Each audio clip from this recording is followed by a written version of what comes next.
right now on 5 on your side at 10. Rain-free Friday.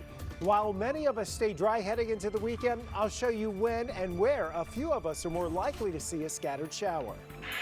Fleeing St. Louis. The population has been sliding in St. Louis since the 1950s. Tonight, new data shows a greater decline. The issues facing the mayor as she touts a renaissance in a re-election bid.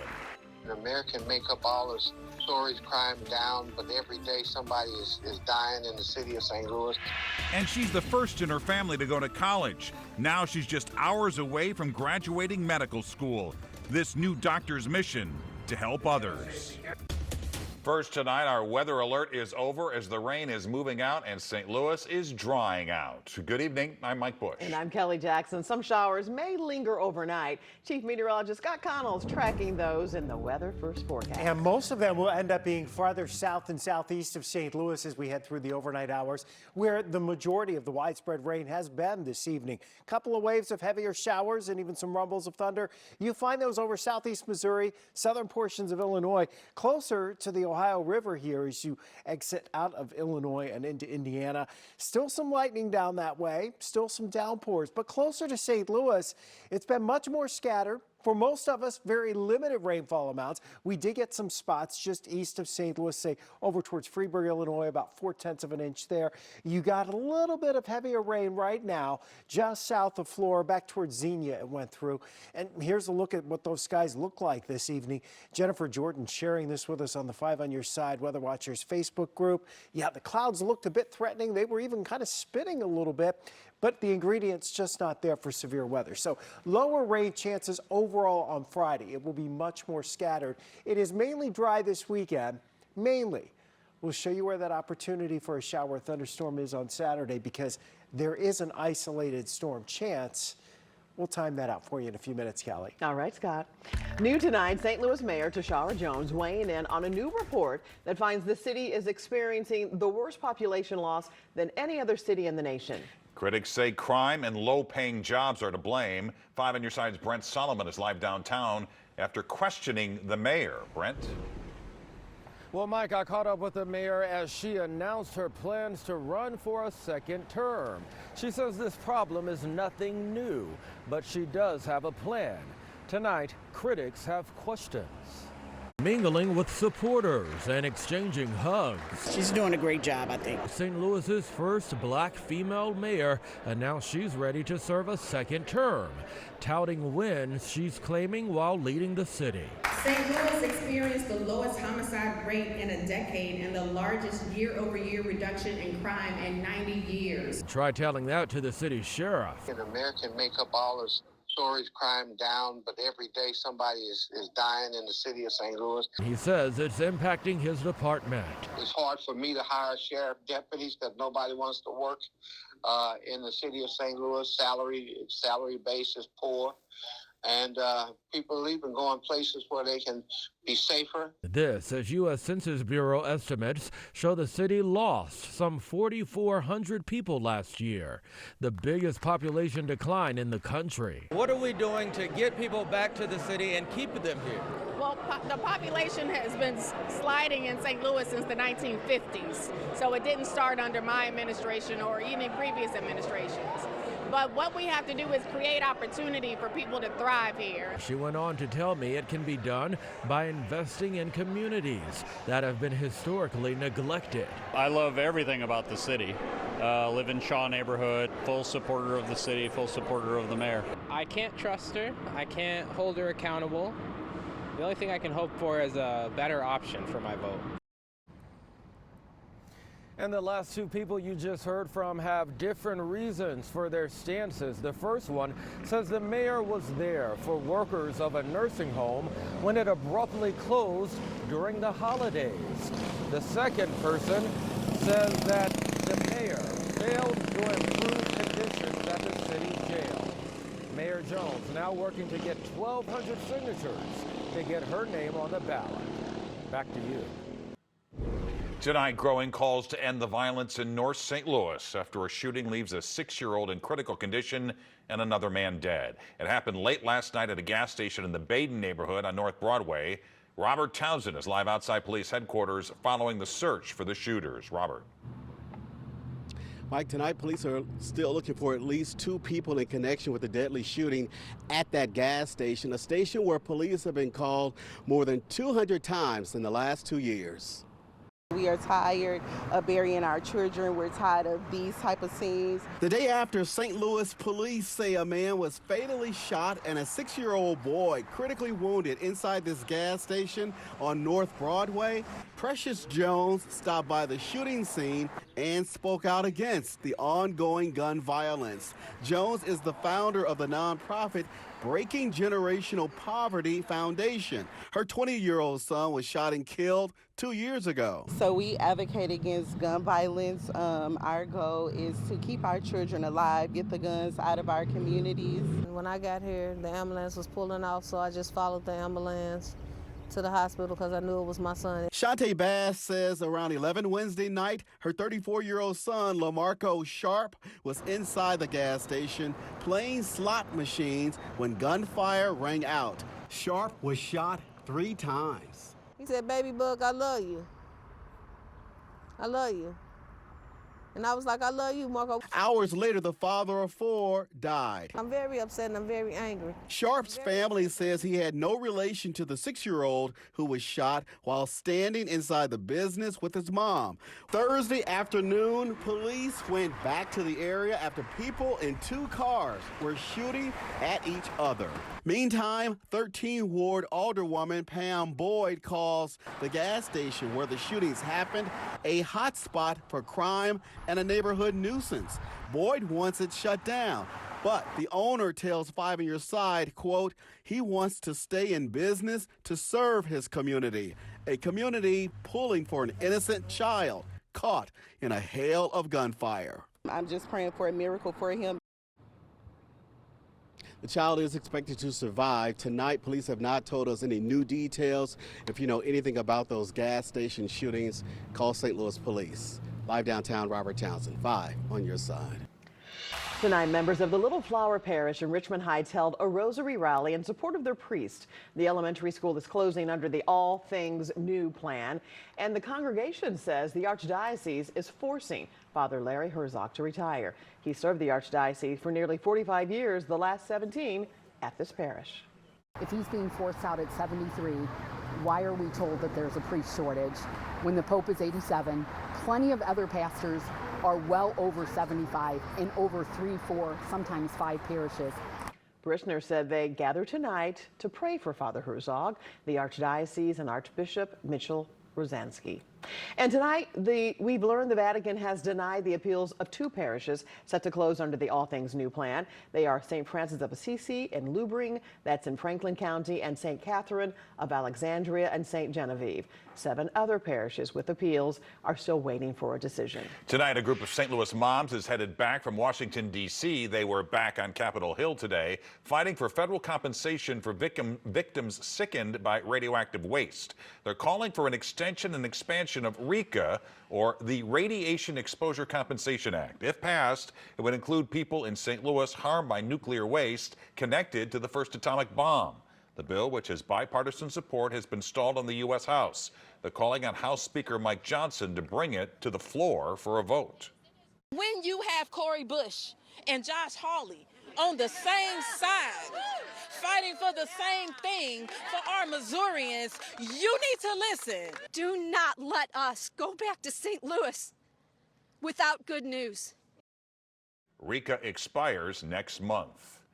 Tonight, the St. Louis University School of Medicine honored one of their soon-to-be graduates. She has gone above and beyond for her school, her classmates, and the community. Laura Barczewski sat down with April Lewis, who was the first from her Jennings High School class to become a doctor. April Lewis grew up in Jennings in a single-parent household. Her dream of becoming a doctor stems from her mom Phyllis's pregnancy journey. She talked a lot about some of the mistrust that she had with some of the doctors, or how she was dismissed and how she felt like she wasn't heard or no one was really advocating for her. That ignited a fire in her to be the first in her family to go to college and become an OBGYN so that no one would ever have to go through the pain that her mom did. The ultimate goal was to be able to, advocate for women, and just be able to deliver some beautiful babies and have wonderful birthing experiences for everyone that are memorable. Like, that's important. April went on to graduate from Spelman College in Atlanta and was led back home to med school at St. Louis University, where she had the chance to be on the other side of the hospital bed as a volunteer doula. You got to see then how the nurses and the doctors interacted with the doulas and the pharmacists, and that was really good to see that multidisciplinary approach. And I think that is going to help bridge like that disparity. Like, we make a more welcoming, holistic experience for the patient. The School of Medicine honored April with 3 awards, recognizing all of her hard work and dedication just ahead of graduation, where she'll add the title doctor before her name.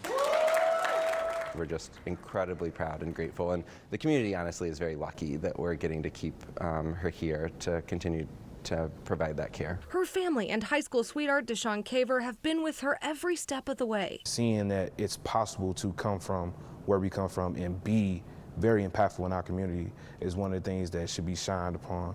April will soon start her residency at Barnes Jewish Hospital. To the little girls, I would say no dream is too big. Reporting in St. Louis, Laura Barcheski, 5 on your side. And tomorrow, April will receive her doctorate hood and officially gets her diploma on Saturday. A growing crisis in our schools. A rise in student fights, leaving some teachers traumatized. I remember that my hands were just numb and my feet were numb. Tonight, one injured teacher says she's now facing a bigger battle. It's just horrible. We've had to fight for every treatment that she's gotten. Tonight, the I-Team looks into what's behind the troubling trend. The weekend's almost here and the weather pattern settles a bit, but for how long? We're already looking toward Memorial Day weekend. Tonight, the I-Team looks into a troubling trend that is shaking the foundations of our educational system. Teachers tell us they're facing a crisis on the job. Paula Vassan shares their growing concerns over a rise of school violence and timely access to medical care. From classrooms to corridors, schools are becoming battlegrounds. We were kind of pinned in the corner. With teachers caught in the crossfire. I remember that my hands were just numb and my feet were numb. That's at St. John's Mercy. But Marla Arinze says it's not just the violence that's shocking. It's just horrible. I know you're here somewhere. It's the aftermath, the bureaucratic barriers she faced when she tried to get help. She was a 6th grade math teacher at Washington Elementary in the Normandy School District. 4 separate times in just a couple of years, she says she was injured while breaking up fights. Data shows about 4 in 10 public schools in the U.S. say fights have increased since before the pandemic. Among the causes, researchers say the isolation of the pandemic may have worsened mental health problems. It's leaving educators battered, bruised, and traumatized. I've had neck surgery. I'm still having neurological problems. I've had seizures and strokes. She thought filing for workers' compensation would be a lifeline. But instead, she says it became a nightmare. A Normandy school spokesperson turned down an on-camera interview, but they told us the district has taken steps to improve safety and security. About a year after Arinze's attack, the district rolled out a new policy, telling staff to not break up fights and instead call for help. But she says it's not enough. When you're on work comp, it's really like you have no say. You have no say about anything. Do you feel like your treatment has been delayed because of workers' comp? Oh, I know it's been delayed because of workers' comp. We've had to fight for every treatment that she's gotten. Her attorney, Ellen Mendel, reveals a surprising truth about Missouri's workers' compensation system. In many states like Illinois, workers like teachers can choose their own doctors. But in Missouri, the system dictates medical care. And that's a real dilemma. The physician who is hired by the workers' compensation carrier to treat the patient, where do the loyalties really lie? Do they lie with the patient or to the insurance company that's paying them and controlling the medical care? Is there a conflict of interest? I think so, but the law doesn't. I had to wait almost over a year just for a neurologist. All while out of a job. She got paid a portion of her paycheck for 7 months. That's until she says the school district's insurance company stopped medical care. Now she's fighting for help without a paycheck. Because they act like it didn't happen. A new survey by the Missouri State Teachers Association shows the top reasons teachers are leaving the job are stress, lack of pay, and student behavior. For the I-Team, Paula Vasan, 5 on your side. If you have a tip for Paula, she wants to hear from you. You can leave a voice message at 314-444-5231, or you can email her directly at pvasan@ksdk.com. All calls and correspondence will be kept confidential. Grilling season is upon us, and today the Urban League of St. Louis handed out hundreds of grills to area churches. It's part of the Grill to Glory program. Church members will grill every Saturday over the summer. The goal is to build fellowship, provide vital resources like health screenings and utility assistance, along with preventing crime. The first Grill to Glory is this Saturday from 11 to 1. Thousands are expected in downtown St. Louis on Sunday for the second largest African-American parade in the country. The 114th Annie Malone May Day Parade is the largest fundraiser for the Children and Family Services Center. The parade will march down Market Street starting Sunday at 1 o'clock, and 5 on Your Side is a proud partner. Chief Meteorologist Scott Connell joins us now with that weather first forecast and that all-important weekend forecast. And the weekend right now overall is looking pretty good. You know, the rain chances are going down. That's a good thing. And Sunday is almost certainly going to be on the dry side. Wish we could have said that the last couple of days because it has still been damp across the region. The good news, though, as we look at the last 24 hours, you don't see a lot of dark greens or you don't see a lot of yellow and red on the rainfall estimates here. So most of us ended up with less than a quarter of an inch of rain. There were a few spots that ended up with between a quarter and a half inch of rain, but we haven't been able to find any locations higher than that. And that's certainly good news because we've been so wet lately. Most of the showers, the rumbles of thunder south and east of St. Louis. Of course, Houston tonight had big storms, and that means there could be some flight delays with those storms rolling across Texas that could even impact things going into tomorrow. Right now, we still have a few lingering showers and storms, mainly off to the east of St. Louis. There is a little patch with some lighter rain approaching Waterloo. Waterloo, you had 1500s in the rain gauge there. You didn't have a whole lot over around Salem. Right now, though, still a little noisy south of Flora as you head down the highway with some lightning and thunder, but it's going to pass. 69 degrees. That's our current temperature at Lambert. The high today was 76, 1300ths of an inch of rain. We've had a lot of rain in the last month and a half, over a foot. We're talking temperatures dropping into the 60s tonight, maybe a scattered shower. Tomorrow we go through the day. Most of us will start with just mainly cloudy skies. As we head towards lunchtime into the early afternoon, a smattering of scattered showers here and there, maybe a stray thunderstorm. It should not be all that widespread, certainly not expecting severe weather. And as we head towards Saturday morning, we try to clear out. That could yield a little bit of fog for parts of the area. Going through Saturday, we'll watch the area right along the Mississippi River. Once we get just above 80 degrees Saturday afternoon, a few isolated showers and storms certainly seem possible. Not probable, but possible as we head into Saturday. So isolated chances for any rain, but we're warmer into the low and mid 80s. Look at Sunday. Close to 90 degrees. Monday and Tuesday were there as well. As we head into your Sunday, all across the bi-state region, the warmth builds. Temperatures even up in Chicago head towards 80 degrees. We're looking at that 89 for a high in St. Louis, and the humidity's creeping back too. As we go into early next week, shower and thunderstorm chances, they pick back up, especially as we head towards Tuesday. Look at that energy swinging in from the west on Tuesday. That is a potential severe weather pattern, something we'll be doing more analysis on as we head into tomorrow to see if there's a trend for stronger storms on Tuesday. But the storm chance definitely does ramp up back into Tuesday and Wednesday. And the good news we have for Memorial Day weekend is it looks like it's warm. The bad news we have is there's also a rain chance. Storm chance. Yeah. Okay, Scott, thanks. Frank's next with sports. Well, you will not believe some of the shots at the PGA Championship. A City SC player goes public about the health of his wife, and St. Louis lost an incredible baseball coach. The annual Folds of Honor campaign, sponsored by Schnucks, is now underway. From now until May 28th, you can round up at the register. Money raised goes towards scholarships for spouses and children of fallen and wounded service members and first responders. 5 on Your Side is a proud partner. This 5 on Your Side Sports Report is sponsored by Telly Tire and Auto Centers, driving your way since 1942. Sometimes we think professional athletes are larger than life. They're blessed with fame, fortune, and fabulous skills. But they also sometimes have to deal with the same problems like the rest of us do. Edward Leuven, the star midfielder for City SC, is going through a major ordeal. Leuven was on the practice field today in the rain. He hasn't played in 2 months because of a hamstring injury, but that pales in comparison to this. His wife, Alona, has been battling brain cancer. Edward went public with it for the first time today. The good thing was, like, I could take care of my wife when I was injured.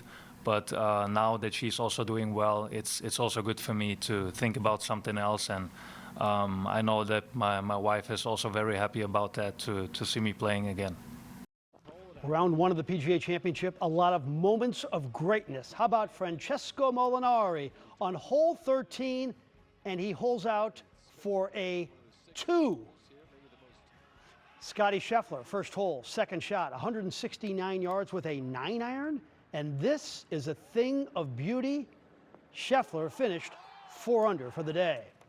Xander Schauffele became the 4th golfer in major championship history to shoot 62, and it's because of shots like this from 193 yards away. How about Tiger Woods? Had some good moments like here. He finished +1 for the day. Timberwolves hosting the Nuggets. Here could be the best American-born basketball player in the world, Anthony Edwards. He put on a show tonight. He had 27 points. Check this move out one more time. Michael Porter, please pick up your athletic supporter. Timberwolves win. They force a Game 7 with a 115-70 victory. Tony Irons accepted the head coaching job at Mineral Area Junior College today. Irons has had a storied career at Vashon, where his dad Floyd was a legend. Tony won 8 state championships. Be with us Sunday night for Sports Plus at 10:30. John Mozeliak is our guest. The St. Louis baseball world lost a gem last weekend. Coach Rick Lessman passed away at age 86. 40 of his players signed professional contracts. It's a career worth remembering.